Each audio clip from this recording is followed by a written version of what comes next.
Ladies and gentlemen, boys and girls, welcome to my recap of Season 4, Episode 9 of I Can't Believe These Just Killed Raina, of Power.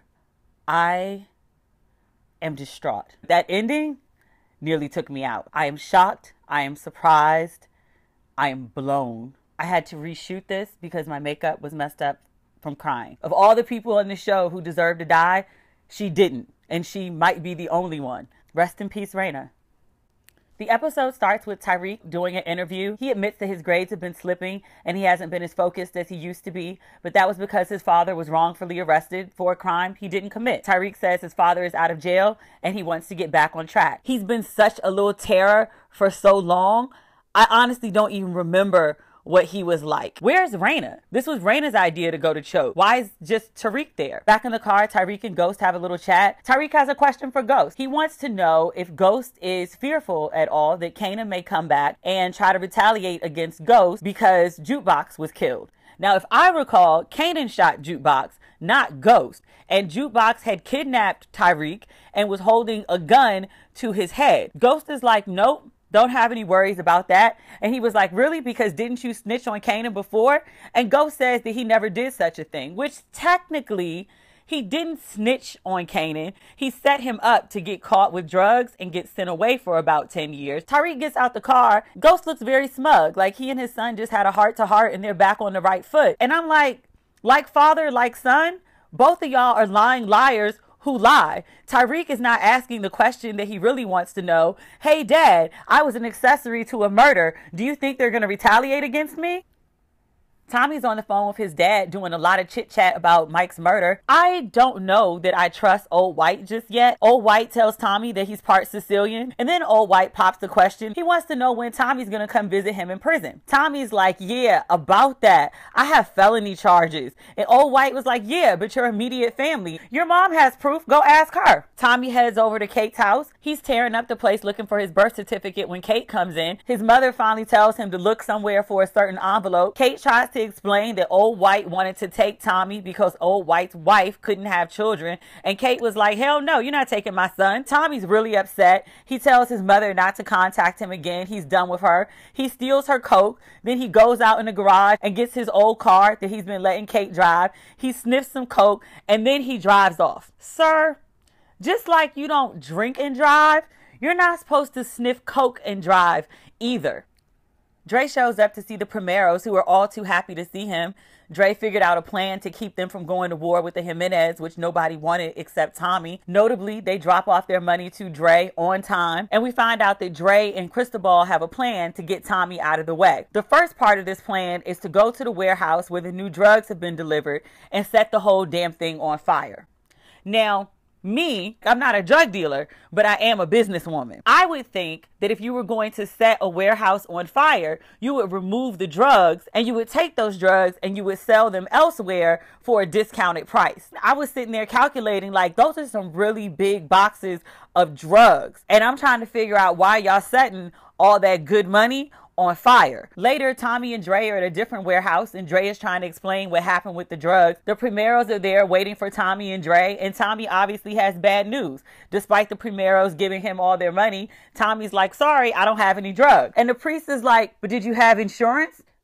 What? Cristobal is like, yeah, that's not going to work for me, and I think we should bail on Tommy. Tommy gives them a speech about giving him another chance. The other guys agree, and Cristobal is going to stick with the guys. But Tommy's like, nope, you've been steadily a problem. For me, for Julio, I'm done with you. Everybody else can stay, but Cristobal is gone. Now that Tommy's had a chance to think on it a little more, he's decided that the Jimenez siblings must be behind the warehouse fire, and he says they're going to go to war. You do not want it with those people, Tommy. They're batshit in a different level. Like, you're just crazy. They're calculated and crazy. Over at the FBI, we learned there's a new big boss. She's called Angela into the office to tell her that she's proud of her bravery with the Mike situation.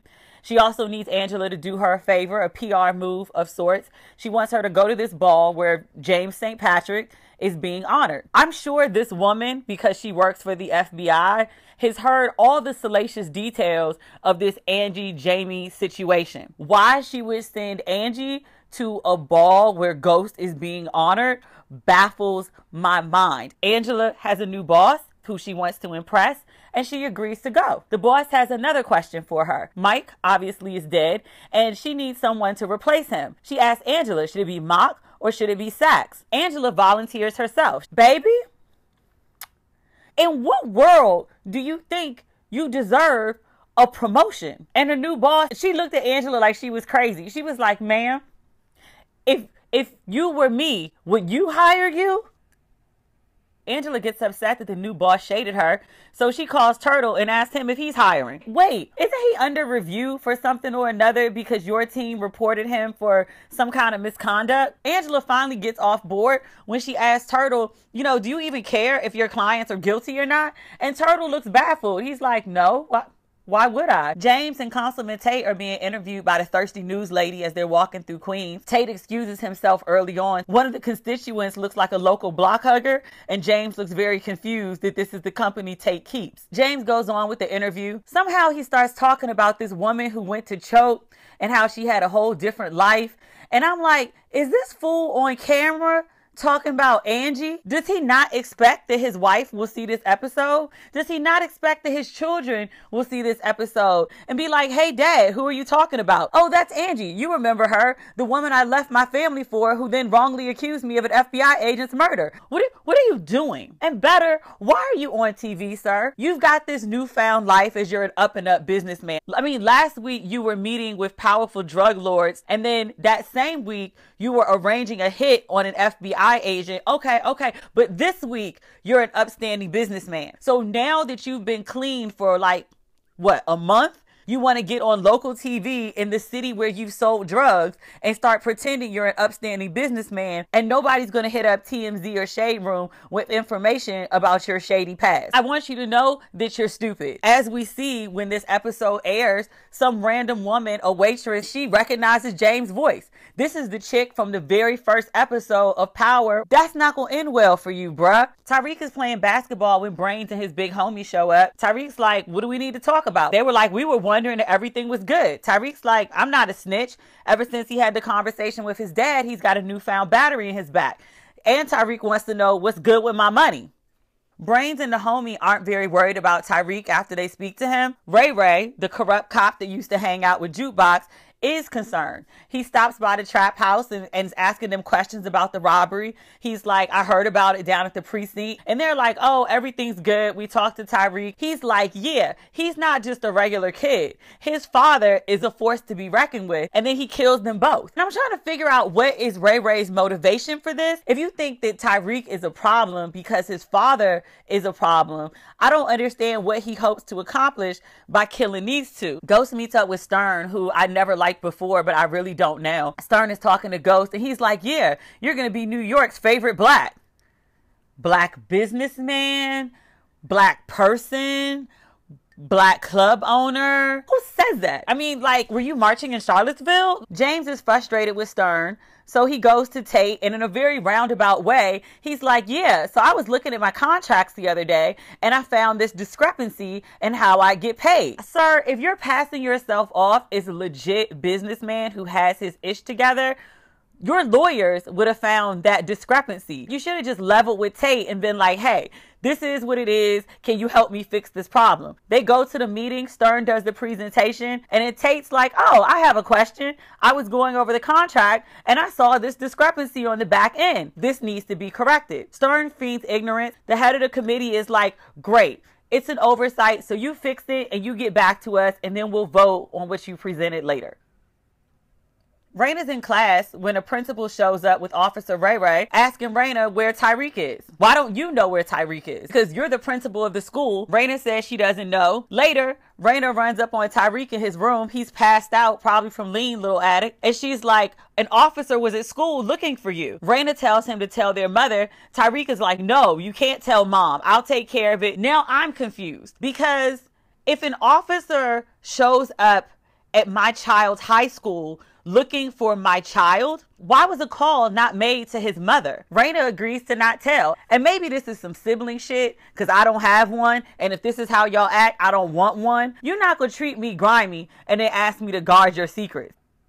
Lakeisha and Tasha are sitting somewhere. Tasha's daydreaming about a crime-free life and expanding the weave business she has with Lakeisha. Notably, she's not keeping an eye on her son, who is somewhere hanging out with his little girl in Queens, asking her when she could bring him some lean. You're a teenage boy talking about you're getting ready to go away to school. You asking the girl for some drugs instead of asking her for some ass. What kind of teenage boy are you, sir? Anyway, Tasha's telling Keisha how she's going to leave Ghost, how now that he's doing real estate and is making some real legit money, that she's going to stay with him for a little while and then try to get some alimony out of him. Girl, I guess. But I also remember a couple seasons ago when she was trying to leave Ghost to be with Sean, we found out that she had a prenup that was airtight because she went to some lawyer and they were like, yeah, you might just want to stay because if you leave, you're leaving with nothing. Like, what's changed? Tasha asked Keisha about Tommy. Speaking of Tommy, he's running all over God's green earth trying to fix his mess. First, he goes to Jason. He tells him about the situation with the drugs in the warehouse. Jason blank faces him like, well, what do you want me to do? Tommy's like, yeah, well, I think the Jimenez did it and we should go to war with them. Jason's like, nah, I'm not doing that. What else you got? Tommy's like, well, you know, can you give me some more drugs on consignment? Jason ain't here for this headache. He just wants to give you the drugs. You sell the drugs. You bring some money back. Process, repeat. He agrees to give Tommy the drugs, probably because he felt bad for almost wrongfully killing the man when he was in Chicago. But as soon as Tommy walks off, he says to one of his boys, we should have killed him with Patar. He's got to come up with some money real quick. His first stop is Tasha. She's like, yeah, I'm not going to help you clean your money anymore, but I can show you how. So then he rolls up on Lakeisha. He tries to hit her with the sob story about his father. Then he tells her that he needs her. And what he needs her for is to use her business to run the money through. She's like, you got me mixed up. That's not how I operate. I thought Keisha was a bird chick who lucked up on a smart business plan with the weave shop. I just knew her dumb ass was going to put love or lust or loneliness, whatever it is, above her business and agreed to let Tommy clean his money. She surprised me in a very good way. Finally, Tommy shows up at Ghost's house, which I don't understand how Ghost was not his first call, seeing as how Ghost, out of all these people, is the one that actually owes him money.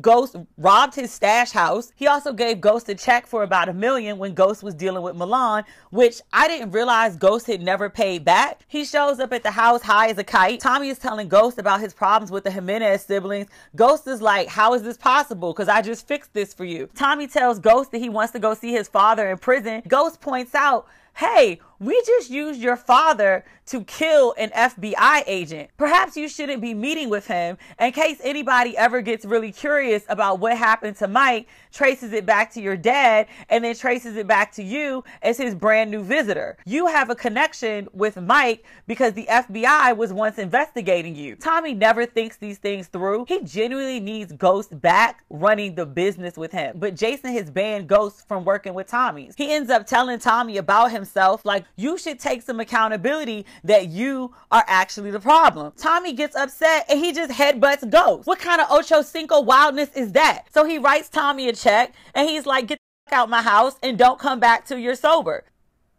Tariq is on the phone with his little girlfriend from Queens. She's asking him all sorts of business that she shouldn't be privy to. And at first he ducks it and she was like, I'm your girl. You're supposed to tell me everything. So then Tariq sits on the phone and starts talking about criminal activity in which a woman was murdered. This eventually is going to come back to bite Tariq in the ass because when the camera pans out, we see that Destiny is standing in the room with Ray Ray, who happens to be her big cousin. Another confusing thing about this, the reason that Tariq and Destiny know one another is because Kanan tried to more or less pimp her out when Tariq came by the house. The reason that he knows Destiny is because she's the little cousin of one of his homeboys. Your homeboy is okay with you pimping out his little cousin?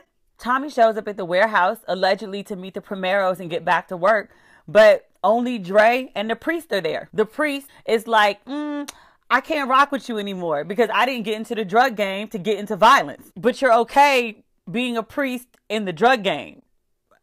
I can't with the priest. Dre points out to Tommy that everybody's out. He has no more drug dealers working for him. Dre gives Tommy an abbreviated version of the same speech Ghost just gave him. Tommy tells Dre he could go too. After a bit of back and forth, Dre bounces. Tommy yells after him that he doesn't need him. He doesn't need anybody. I watch enough TV to know that this is the beginning of the end. Anytime a character starts ranting and raving about how they don't need anyone and they can do it all on their own, they're usually dead within 2 to 3 episodes. The big ball that everyone's been talking about is finally upon us. James attends without his wife because she's getting knocked down by their lawyer. Meanwhile, James is getting vindicated and applauded. Stern comes up to James. He tells him that the contract has been amended. The council took a vote and everything is good to go. That's great, but it's not the moment that I've been alternately waiting on and dreading. The moment is when Angela shows up. Angela's a horrible person, but she's a beautiful woman. She got the girls out for the gala. Jamie sees her. He immediately goes and stands beside her like he's her man. Angela's boss takes the podium.